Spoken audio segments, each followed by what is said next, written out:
भगवान श्री हरि ने कहा कि नारद, और बाल में भस्म का त्रिपुंड करे, आपाद मस्तकम, अपने बाल में अपने अंग पर भस्म का त्रिपुंड करे। पूजा करने के लिए बैठिए ना, तब भस्म के त्रिपुंड करके बैठिए। और कहीं बाहर जा रहे हो और आपको थोड़ी सी लज्जा लहरे, तो शर्मिंदा हो रहे, तो घर में तो करे भस्म का त्रिपुंड, भस्म की बिंदी तो करें। हमारे कोई आचार्य जी पूजा करने के लिए बैठा थे, तो पहले तो आपका भाल में भस्म का त्रिपुंड। ये जो कलर वाली डब्बी है ना, वो तो बेकार की बात है।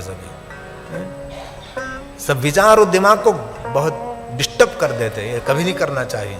ये सुगंध वाला, द्रव्य वाला एक डब्बी ले ली, केसर युक्त चंदन, कुछ भी नहीं है इसमें, कलर है, आपकी मानसिकता खराब कर देंगे वो। चंदन को तो घिसना पड़ता है। जो काष्ठ आता है ना सुखड़ का, तख्ते पर, अरिसे पर, ओरिसा जिनको कहते हैं, जो पत्थर का, पाषाण का, ताकत लगानी पड़ती है, बहुत ताकत लगानी पड़ती है। इसमें केसर की 2 पंखड़ी ठंडी के दिनों में मिला सकते हैं। इस गर्मी के समय में केसर की पंखड़ी नहीं मिलाना, श्वेत चंदन महादेव को अर्पण करें। इस जो गर्मी के दिनों में श्वेत चंदन ये ठंडक देता है, और ठंडी के दिनों में चंदन में केसर मिला दीजिए, वो श्रेष्ठ रहता है। किस ऋतु में भगवान महादेव को कैसे चंदन अर्पण करना चाहिए। शिव जी को हम चंदन का लेप करते हैं। जो अपने हाथ से चंदन घिसकर भगवान महादेव को जो चंदन का लेप करते हैं, उनको इंद्र भी पराजित नहीं कर सकता। इतना सामर्थ्य महादेव देता है। जो शंकर जी सामर्थ्य देता है, ऐसा सामर्थ्य दुनिया में कोई नहीं दे सकता। सभी देवताओं को सामर्थ्य कहां से मिला? महादेव से तो मिला। देवताओं ने बार बार वही गौरव किया, राम जी ने वही गौरव किया, कृष्ण जी ने वही गौरव किया कि मेरा साम्राज्य, मेरा सामर्थ्य महादेव का प्रसाद। इसलिए हम बहुत कुछ तो नहीं कर सकेंगे, लेकिन भाल में भस्म का त्रिपुंड करे, भस्म की बिंदी करे। कल कथा सुनने के लिए जो आएंगे, मेहमान से लेकर जजमान से लेकर सब भस्म के त्रिपुंड करके आए। हमारी प्रार्थना है। हमारी बड़ौदा में कथा थी, तो हमको ऐसे हमने कह दिया, मेरे जजमान सक्षम थे जो कोरोना काल में, उसके घर में रहकर हमने 2 साल तक लगातार कथा गाई। 2 साल तक मेरे सामने श्रोता कोई नहीं थे, सिर्फ कैमरे लगे रहते थे, और आस्था टीवी, आस्था इंटरनेशनल, आस्था भजन के माध्यम से देश दुनिया में कथा हम कहते रहे। उसके घर ही तो उसने बहुत बड़े शिव महापट कथा का आयोजन किया, तो मैंने ऐसे ही कह दिया। तो दूसरे दिन उसने इतनी बुद्धि लगाई, जितने कथा के द्वार थे, जितने गेट थे, अलग अलग अलग रहता है ना जगह, वहां तो छोटा आयोजन नहीं होता, बहुत बड़ी संख्या में रहता है। तो सभी गेट पर बहनों को, भाइयों को वहां खड़ा कर दिया। अंदर आने का यूनिफॉर्म ही भस्म का त्रिपुंड रहता था कथा में प्रवेश करने के लिए। और हम बहुत समय पहले कर्नाटक में ही, लगभग बेंगलोर के पास श्री श्री कुमार स्वामी थे, हम उसके दर्शन के लिए गए थे। 110 साल की आयु तब थी उनकी, तो भी वो अखबार पढ़ते थे और चलते थे। ऐसे महापुरुष का हमने दर्शन किया। तो उसका गुरुकुल था। गुरुकुल में 10,000 बच्चे पढ़ते थे, और 10,000 बच्चों के भाल में भस्म का त्रिपुंड हमने देखा है। जब द्वार पर प्रवेश करते, तब वहां व्यवस्था की थी, त्रिपुंड करके ही अंदर प्रवेश करो, ऐसी व्यवस्था की गई थी। त्रिपुंड करके ही आप गुरुकुल में प्रवेश करो, कोई भी बेटा हो या बेटी हो। इसलिए भस्म अपने अंग पर धारण करें। ये भगवान विष्णु जी ने गाया है ना, पद्मस्तकं सम्यं भस्मलोलुल्य सादरम्। आदरपूर्वक भस्म का त्रिपुंड करें। मन की स्थिति आपकी कुछ बदलती हुई दिखाई देगी। अद्भुत शक्ति है। आज जिन्होंने अपने भाल में भस्म का त्रिपुंड किया, उसको हमारा प्रणाम है। लेकिन मैं आशा रखता हूं कल से मंगलवार हमारा सबका मंगल होगा। भस्म के त्रिपुंड करके हम बैठे हैं। जहां तक महाकाल की दुनिया में बैठे हैं, हम कोई सांसारिक दुनिया में नहीं बैठे, अब महाकाल की दुनिया में बैठे हैं। तो महाकाल को प्रिय है भस्म। जिनकी भस्म आरती होती है महाकाल की,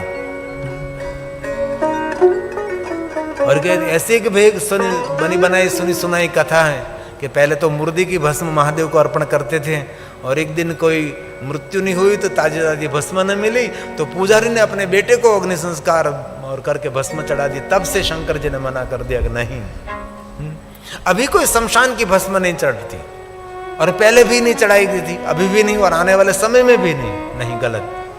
और महाकालेश्वर में से कभी आपको भस्म का प्रसाद मिले तो भस्म और शिवाग्नि जनित भस्म है। महाकालेश्वर महादेव के परिसर में एक भस्म निर्माण करने का स्थान है जो शिव जी के पंच मंत्रों के द्वारा भस्म बनाई जाती है।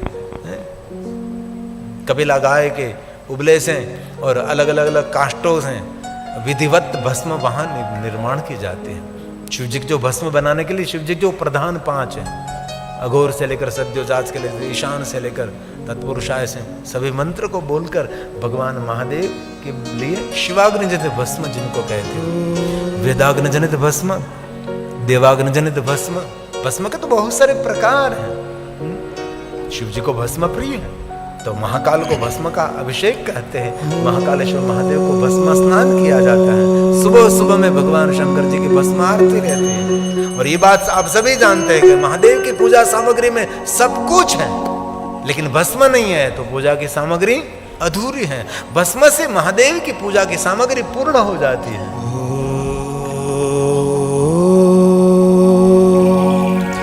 हरि ओम। सद्योजातं प्रपद्यामि सद्योजाताय वै नमो नमः। भवे भवे नाति भवे भवस्मा भवोद्भवाय नमः। ॐ सद्योजाताय नमः। ॐ वामदेवाय नमो ज्येष्ठाय नमः। श्रेष्ठाय नमो रुद्राय नमः। कालाय नमः कलविकरणाय नमः। बलविकरणाय नमो बलाय नमो बलप्रमथनाथाय नमः।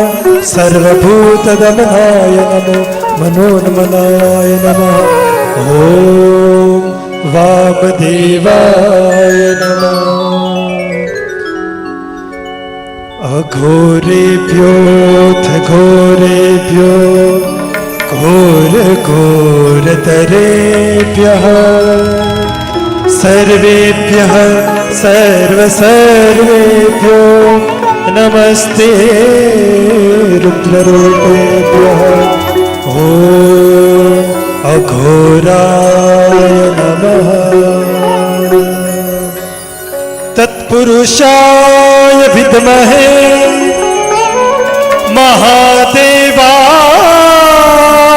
महादेवाय धीमहि तन्नो रुद्रः प्रचोदयात्। ॐ तत्पुरुषाय नमः। ईशान सर्वभि